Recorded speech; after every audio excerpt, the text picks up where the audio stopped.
जय हिंद बच्चों, कैसे सभी। चलिए आगे बढ़ते हैं। ये जो अपना जो चैप्टर था प्रकाश परावर्तन एवं अपवर्तन, क्या था? प्रकाश परावर्तन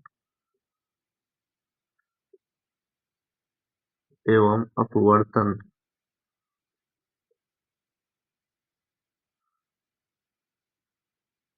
एवं अपवर्तन, ये जो चैप्टर पर हम लोग पढ़ रहे थे, चैप्टर तो खत्म हो गया और इसका जो है कुछ सवाल है।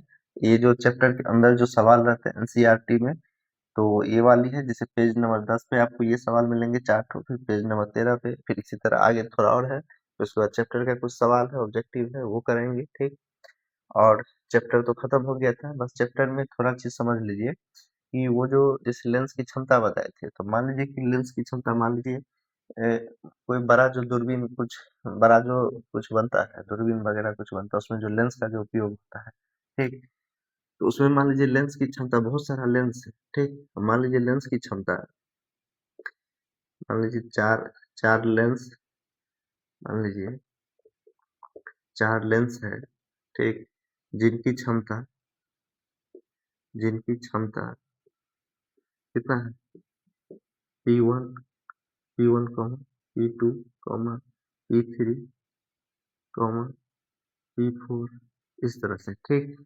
उसकी क्षमता का योग कितना हो जाएगा? उसकी क्षमता का योग टोटल टोटल कितना हो जाएगा? कुल कुल क्षमता कुल क्षमता बराबर क्या हो जाता है? सबका योग हो जाता है, डायरेक्ट सबका योग। जैसे P1 plus P2 plus P3 plus P4, ठीक। लेंस की क्षमता में इसको जोड़ लेंगे आगे, ये इसको जोड़ लेंगे। जिस लेंस की क्षमता बराबर क्या होता है? लेंस की क्षमता बराबर क्या होता है? लेंस की क्षमता यानी पी, लेंस की क्षमता यानी पी, लेंस की क्षमता यानी क्या हो गया? पी हो गया। पी बराबर क्या होता है? वन बाय एफ होता है, ठीक। यानी क्या हो गया? एफ फोकस दूरी है, आपको दे देगा। यदि यदि किसी लेंस की यदि किसी लेंस की फोकस फोकस दूरी कितना है? यदि किसी लेंस की फोकस दूरी अगर आपको दे देगा, एक फोकस दूरी हमेशा किस में रहेगा? मीटर में रहेगा, बताए थे। 1 मीटर है तो तो उसका क्षमता क्या होगा?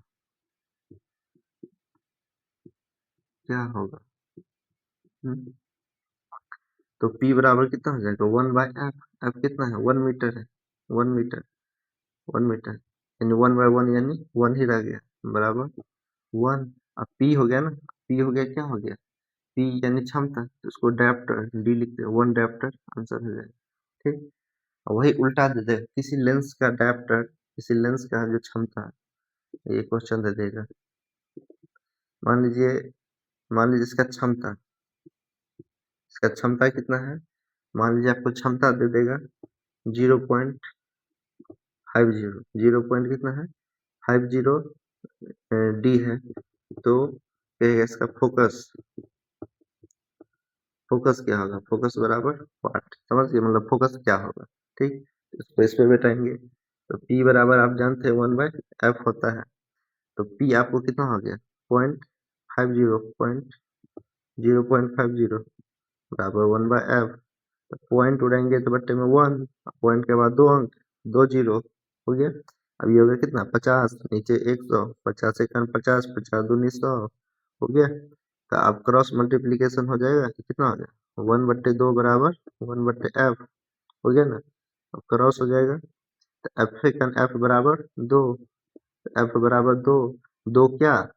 फोकस दूरी हमेशा मीटर में होता है, यही हो गया आंसर, ठीक। इस प्रकार से हम लोग बना लेंगे, ठीक।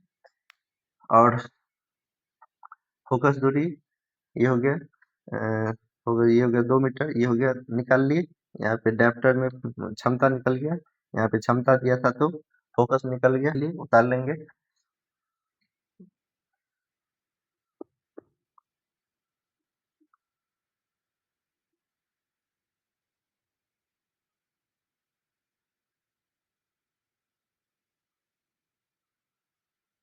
ये उतार लिए।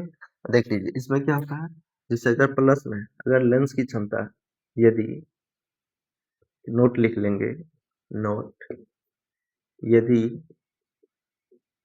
लेंस की क्षमता धनात्मक है, धनात्मक है, धनात्मक है, तो क्या होगा? तो उत्तल दर्पण होगा। तो उत्तल लेंस, उत्तल लेंस उस जिस मतलब यदि लेंस की क्षमता अगर धनात्मक है ना, तो आप समझ जाइएगा कि इसमें उत्तल लेंस लगा है। तो ये उत्त, तो ये उत्तल लेंस होता है। ठीक, इसका ठीक विपरीत क्या हो जाएगा? यदि लेंस की क्षमता क्या है? ऋणात्मक,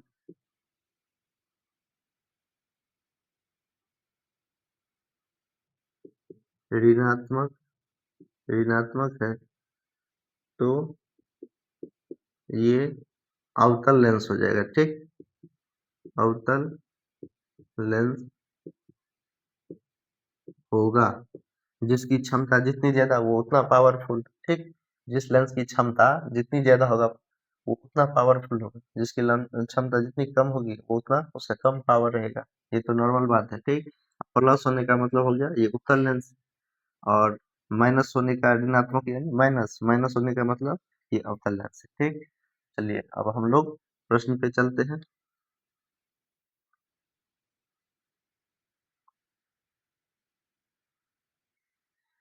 प्रश्न क्या है? प्रश्न है 1 नंबर, देखिए, अवतल दर्पण के मुख्य फोकस की परिभाषा लिखिए।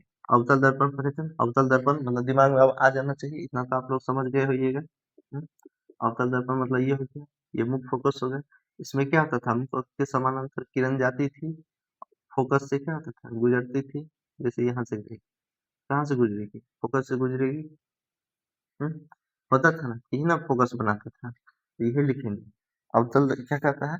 अवतल दर्पण के मुख्य फोकस, तो इसको लिखेंगे प्रश्न नंबर 1। चलिए क्वेश्चन आंसर लिखिए, उसको कॉपी में लिखिएगा और उसको याद करने की कोशिश करिएगा। वैसे तो समझ गए होइएगा, जो न समझे उसको याद कर लीजिए। ठीक, एक ही उपाय है। अवतल दर्पण के मुख्य फोकस लिखिएगा, यदि, उसका उत्तर हो जाएगा प्रश्न 1 का उत्तर। लिखिएगा, यदि प्रकाश की कुछ किरणें कुछ किरणें किरणें अवतल दर्पण पे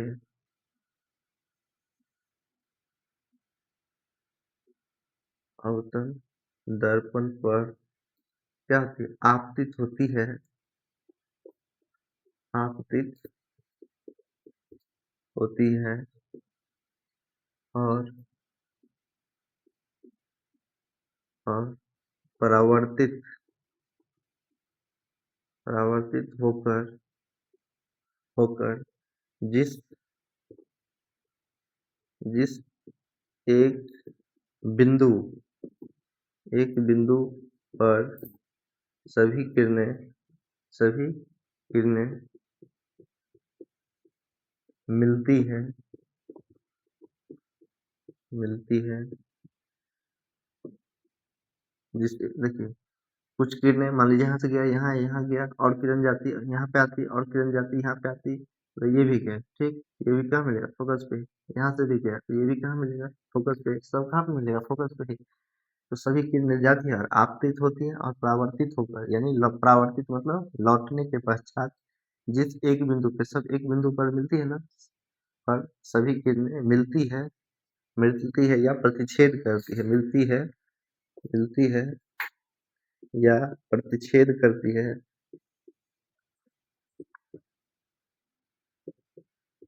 प्रतिच्छेद करती है। ठीक, ठीक, उसे क्या कहते हैं?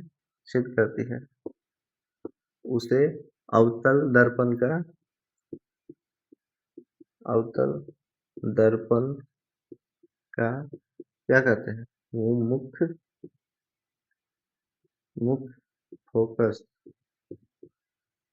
फोकस कहते हैं। ठीक, समझ गए। इसी प्रकार उत्तल दर्पण में भी हो जाएगा। इसी प्रकार अगर जैसे कहेगा उत्तल दर्पण, उत्तल दर्पण, उत्तल दर्पण का मुख्य फोकस कहेगा, क्या फोकस कहेगा, उत्तल दर्पण का जो मुख्य फोकस कहेगा, तो इसका में क्या हो जाएगा, जहां जहां अवतल हो गया, जहां अवतल वहां पे उत्तल बैठा दीजिए, यहाँ भी उत्तल बैठा दीजिए। इसमें उत्तल में क्या हो जाएगा, उत्तल तो ऐसे होता है। तो ये मुख्य अक्ष हो गया, मुख्य अक्ष के समांतर गया, ये तो वापस लौट जाती है। कहाँ मिलती है, यहाँ मिलता हुआ प्रतीत होता है ना, ऐसे ये गई, ये तो वापस लौट गई, ये मिलता हुआ यहाँ प्रतीत होता है ना। तो जहाँ पे मिलता हुआ प्रतीत होता है उसी को उत्तल का भी मुख्य फोकस कहेंगे। ठीक, समझ गए। प्रश्न नंबर 1 अवतल उत्तल दोनों के लिए आपको हो गया। चलिए देखिए प्रश्न नंबर 2 देखिए, 2 का उत्तर देखिए क्या कहता है, एक गोलीय दर्पण की वक्रता त्रिज्या, वक्रता त्रिज्या मतलब क्या, ये जो होता है एफ आर जो होती है ना, सी तक की दूरी जिसको आर कहते हैं, वक्रता त्रिज्या यानी आर जो कहते हैं 20 सेंटीमीटर है। इसकी फोकस दूरी क्या है, कहता है एक गोलीय दर्पण, उसमें अवतल या उत्तल ऐसा कह नहीं रहा। तो मान लीजिए हम एक गोलीय दर्पण अवतल बना लिए, ठीक, ये ले लिए, इसमें हो गया फोकस एफ हो गया, पी हो गया, ये क्या हो गया, सी हो गया। तो गोलीय दर्पण की वक्रता त्रिज्या कितना हो गया, वक्रता त्रिज्या सी, सी तक की दूरी को वक्रता त्रिज्या यानी आर कहा जाता है। क्या कहा जाता है, आर कहा जाता है। इसकी फोकस दूरी का आपको निकालना है, इसको क्या कह रहा है, आपको फोकस दूरी, इसका आपको फोकस दूरी पढ़ेगा, एफ बराबर क्या होता है, फोकस दूरी, किसी भी दर्पण की फोकस, फोकस दूरी यानी एफ बराबर क्या होता है, आर बाय 2 होता है। बस सिंपल है। आर आपको कितना दिया है, वक्रता त्रिज्या यानी आर दिया है 20 सेंटीमीटर, बटे 2, 2 दहन 20, यानी क्या हो गया 10 सेंटीमीटर हो गया आंसर। ठीक, तो दिक्कत 3 नंबर देख लीजिए। प्रश्न 3 उस दर्पण का नाम बताइए जो बिंब का सीधा तथा आवर्धित प्रतिबिंब बनाता है। मतलब वो दर्पण आपसे पूछ रहा है जो बिंब का सीधा तथा आवर्धित प्रतिबिंब, तो सीधा प्रतिबिंब किस में बन रहा है, सब तो पढ़ ली, अब बताइए सीधा प्रतिबिंब किस में बनता है। सीधा प्रतिबिंब किस में बनता है, जैसे अवतल दर्पण था, ठीक, तो सब इसमें क्या बन रहा था अवतल दर्पण में, ये जो 5 कंडीशन था, पांचों कंडीशन उल्टा बन रहा था, सब लाइन के नीचे बन रहा था ना, जैसे जैसे वस्तु नजदीक आ रहा था वैसे वैसे प्रतिबिंब दूर हो रहा था, बड़ा हो रहा था ना, इसमें तो सब उल्टा बन रहा था। मात्र एक कंडीशन था, ये क्या हो गया, ये हाँ ये अवतल हो गया ना, ये तो अवतल हो गया। मात्र इसमें एक कंडीशन था, जिससे 3 उत्तर देखिए, 3 का उत्तर, प्रश्न 3 का उत्तर देख लीजिए। मात्र इसमें एक कंडीशन था कि अवतल दर्पण है, ठीक, यहाँ पे एफ हो गया, यहाँ पे सी हो गया, और इन दोनों के बीच में अगर जब वस्तु था, इन दोनों के बीच में जब वस्तु था ना, तो यहाँ पे जाती थी, किने गई, लौटती कहाँ थी, फोकस से लौटती थी। और एक क्या होता था, यहाँ से जाती थी, सी पर से जाती थी ना,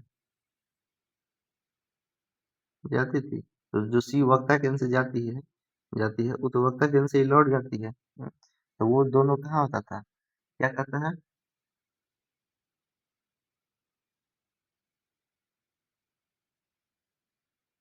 यहाँ पे मिलता था ना, क्या कहता है, उस दर्पण का नाम है जो बिंब का सीधा, तो यहाँ पे सीधा हो गया, लाइन के ऊपर बना मतलब सीधा हो गया, तथा आवर्धित यानी बड़ा भी है, वस्तु देखिए कितना छोटा है, ये देखिए कितना बड़ा है, आवर्धित प्रतिबिंब बना सके, वो कौन सा दर्पण हो गया, ये ये कौन सा दर्पण हो गया, अवतल दर्पण है ना ये, अवतल दर्पण। हम्म, यही आपसे पूछ रहा है। उस दर्पण का नाम बताइए जो बिंब का सीधा, जो बिंब है तो ये भी सीधा है, सीधा तथा आवर्धित यानी बड़ा प्रतिबिंब बना सके। इसका आंसर क्या हो जाएगा, इसका आंसर हो जाएगा, तो लिखिएगा उस दर्पण का नाम क्या होता है, अवतल दर्पण हो, इसको क्या कहते हैं, अवतल दर्पण कहते हैं। ऐसे लिखिएगा, वह दर्पण, आप वैसे लिखिएगा क्योंकि वो लाइनर वाला क्वेश्चन है। वह दर्पण, दर्पण जो जो वस्तु का सीधा एवं आवर्धित आवर्धित प्रतिबिंब आवर्धित प्रतिबिंब आवर्धित प्रतिबिंब आवर्धित प्रतिबिंब बनाता है उसे उसे कहाँ अवतल दर्पण प्रतिबिंब बना सके अवतल क्या करता है जो बीम का सीधा तथा आवर्धित प्रतिबिंब बना सके वह दर्पण जो वस्तु का सीधा एवं आवर्धित प्रतिबिंब बना सके बनाता है उसे अवतल दर्पण कहते हैं। ठीक,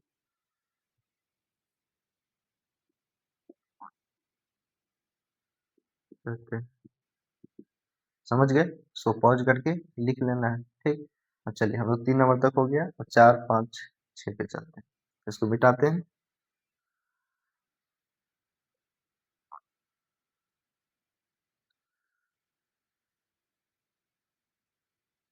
सब कुछ डायग्राम के साथ सवाल बता रहे हैं और आप लोग सीखिएगा, प्रैक्टिस करिएगा। देखिए डायग्राम कितना काम आता है सवाल सोल्व करने में भी, आपको कोई डाउट नहीं रहेगा। देखिए प्रश्न 4 हो गया। प्रश्न 4 का उत्तर। प्रश्न 4 क्या है? हम वाहनों में उत्तल दर्पण को पक्ष पक्ष मतलब पीछे पीछे का दृश्य दर्पण के रूप में वरीयता क्यों देते हैं? मतलब पक्ष दृश्य देखने में हम उत्तल दर्पण को वरीयता क्यों देते? क्योंकि उत्तल दर्पण में क्या पढ़े? उत्तल दर्पण में 2 ही कंडीशन में बनती है और दोनों कंडीशन में कहाँ बनती है? एकदम छोटा-छोटा प्रतिबिंब बनती है दोनों कंडीशन में। जैसे उत्तल दर्पण हुआ, इसमें 2 कंडीशन पढ़े, एक तो वस्तु अनंत पे रहेगी, तो मान लीजिए इसमें फोकस गई, ये तो इधर चल गई, ये आती हुई यहाँ प्रतीत होती है और एक यहाँ से गई तो वापस लौट गई, ये भी वापस लौट गई थी। हाँ, आते हुए प्रतीत होती है। तो यहाँ प्रतिबिंब बना था, कैसा एकदम बिंदु के आकार का बना था। एक कंडीशन ये था, केस फर्स्ट, पहला कंडीशन ये था। इसका केस 2 क्या था? दूसरा कंडीशन। इसमें क्या था? वस्तु एक नजदीक में था ना, वस्तु नजदीक में था, तो ये क्या होगा? ऐसे जाएगा, ये भी क्या होगा? वापस लौट जाएगा। ठीक, वापस लौट जाएगा। और एक यहाँ से क्या होता है, एक यहाँ पे हो गया एफ हो गया, एक यहाँ पे क्या हो गया सी हो गया। तो ये यहाँ पे आती हुई प्रतीत होती थी, इसको एफ ले लेंगे। एक आती हुई प्रतीत होती है,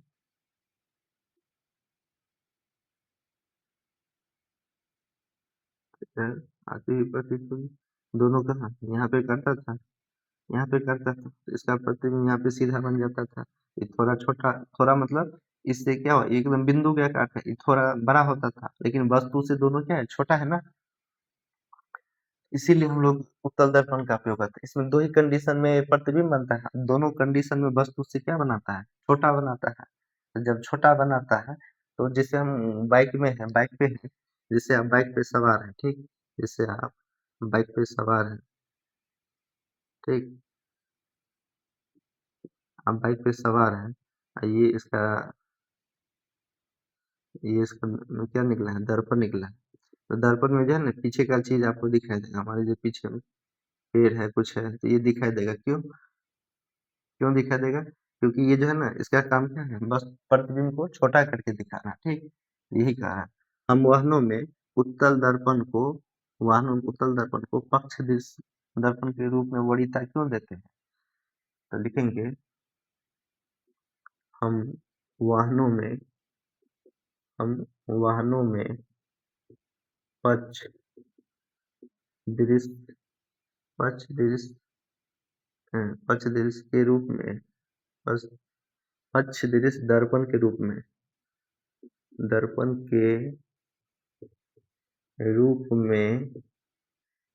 उत्तल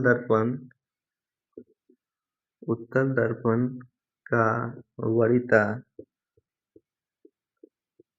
इसलिए देते हैं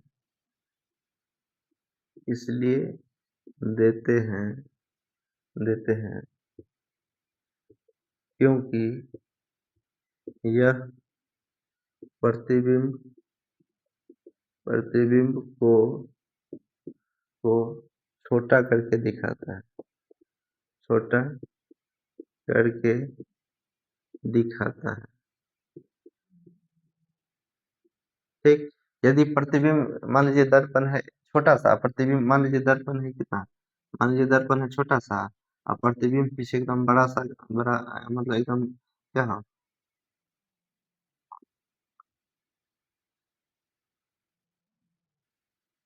और पीछे एकदम से बड़ा सा गाड़ी आके खड़ा हो जाए, तब तो ये दर्पण को पूरे ढक ही लेगा।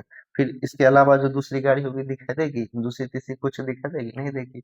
लेकिन क्या होता है, ये छोटा दिखाता है, जिसके कारण आपके पीछे कितनी भी बड़ी जाम क्यों ना लगे, आपको लगेगा नहीं बड़ी बहुत सारा गाड़ी मेरे पीछे खड़ी है। ठीक, ड्राइवर को लगता है कि मेरे पीछे बहुत सारा भीड़ लगा हुआ है, सब पता चल, क्योंकि सबको ये छोटा छोटा करके दिखा देता है। ठीक, समझ गए।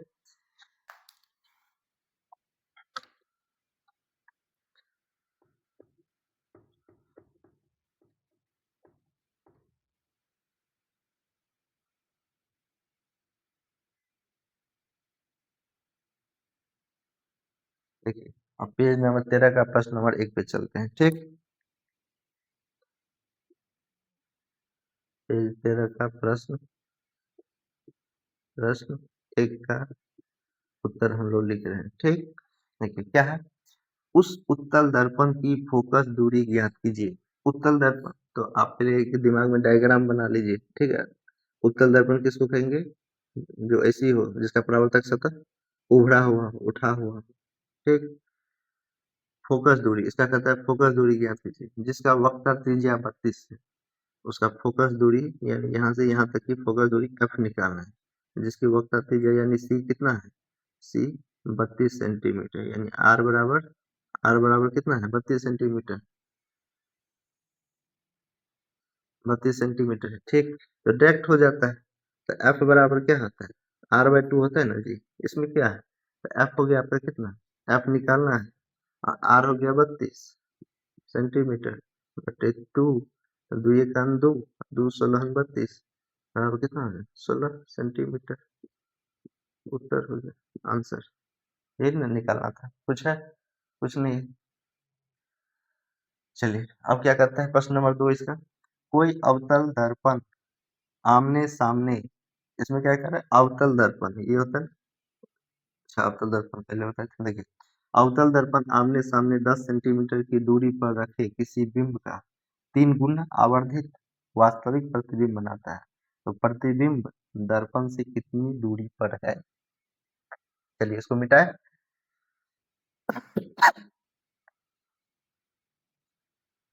कर ले होइएगा। देखिए, जब वीडियो चल रहा है, आपको लगे वीडियो तेज चल रही है, ज्यादा फटाफट हो रहा है, मतलब अच्छा तेजी से चल रहा है, तो आप यूट्यूब में सिस्टम सेटिंग में जाके आप स्लो कर सकते हैं।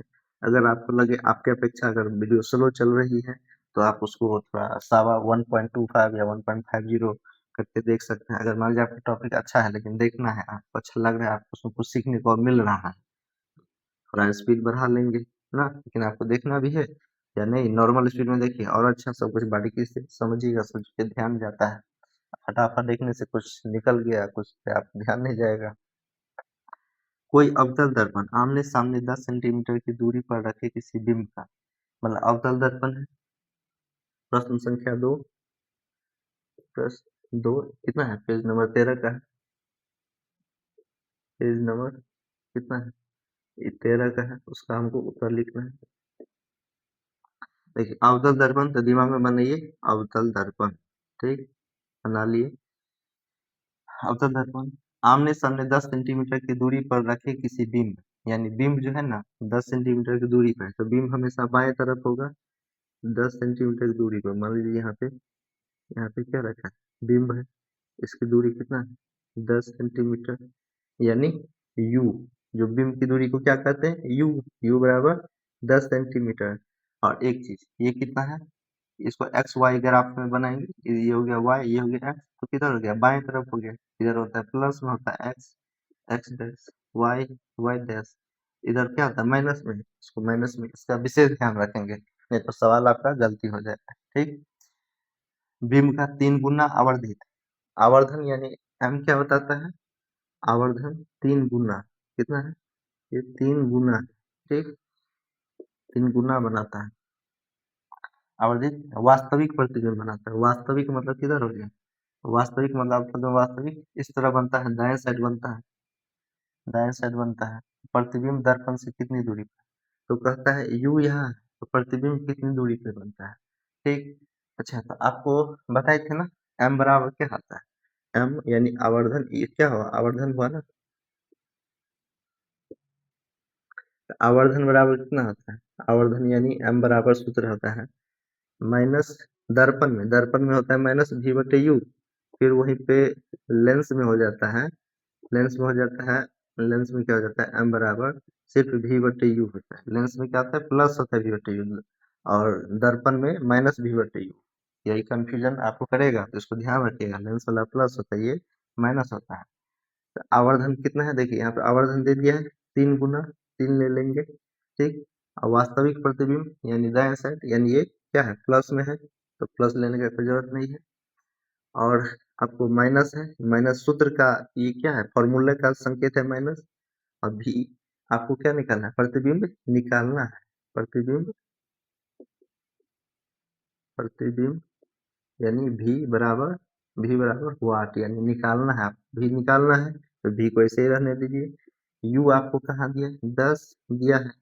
10 u क्या होता है? माइनस में, तो इसका चिन्ह बैठाएंगे, ठीक।